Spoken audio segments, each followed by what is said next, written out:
So you would like to use the air compressor. Well, you've come to the right place. This is where the air compressor hose is that works. So this is the hose.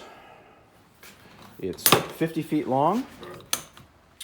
And this is the knob to turn it on, and this is the reader. So in order to turn on the air, you are going to go clockwise, and you're just going to turn this knob and turn this knob and turn this knob until this dial starts to go up. Now, if you're just filling up a tire, you're going to want to go up to no more than 60 psi. If you're using a power tool, then you're going to want to go up to more like 75 to 80. And if it's a nailer, you can go up just a little bit higher than that. You can just keep going until the nails go into the wood all the way. Then after that, you're going to want to pick a nozzle. This is a quick release on here. You pull it down, and one of these quick connectors will fit on it. So you just have to look at the labels here as to what you need.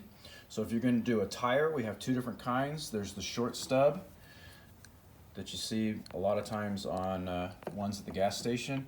And then this is the stem kind that goes down into the tire. Sometimes when it's a little tougher, they're at a weird angle. This one's a little bit easier to use. So you're going to take this end and you're going to push this part down, and then push this end into that part, and you'll hear it click. And if the air is on, it is a little tougher to get on than if the air is turned off, but you can get it on. You just got to push a little harder, and you'll hear the air coming out, and you'll know if you get it in or not, because it'll pop off if it's not in there when you try to get it.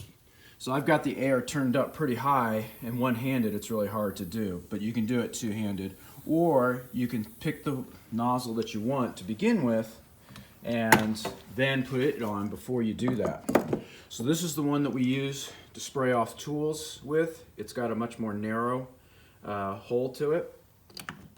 This one, if you're going to be spraying off larger areas like the tabletops and stuff like that, or you don't want as penetrating of a stream, you can use this one. And then we've got the brush to clean things off with, the ball needle if you need to do a ball. This unscrews right here, and this screws into there. And then there's the tire gauge over here. So then when you're all done, there's even a sign for you to turn it off. You just got to go counterclockwise, and you just go and go and go and go. You start to hear the air come out. That's what you're leaving the valve, and then you get it all the way to the very end, so you can't turn anymore, and it'll all go out by itself.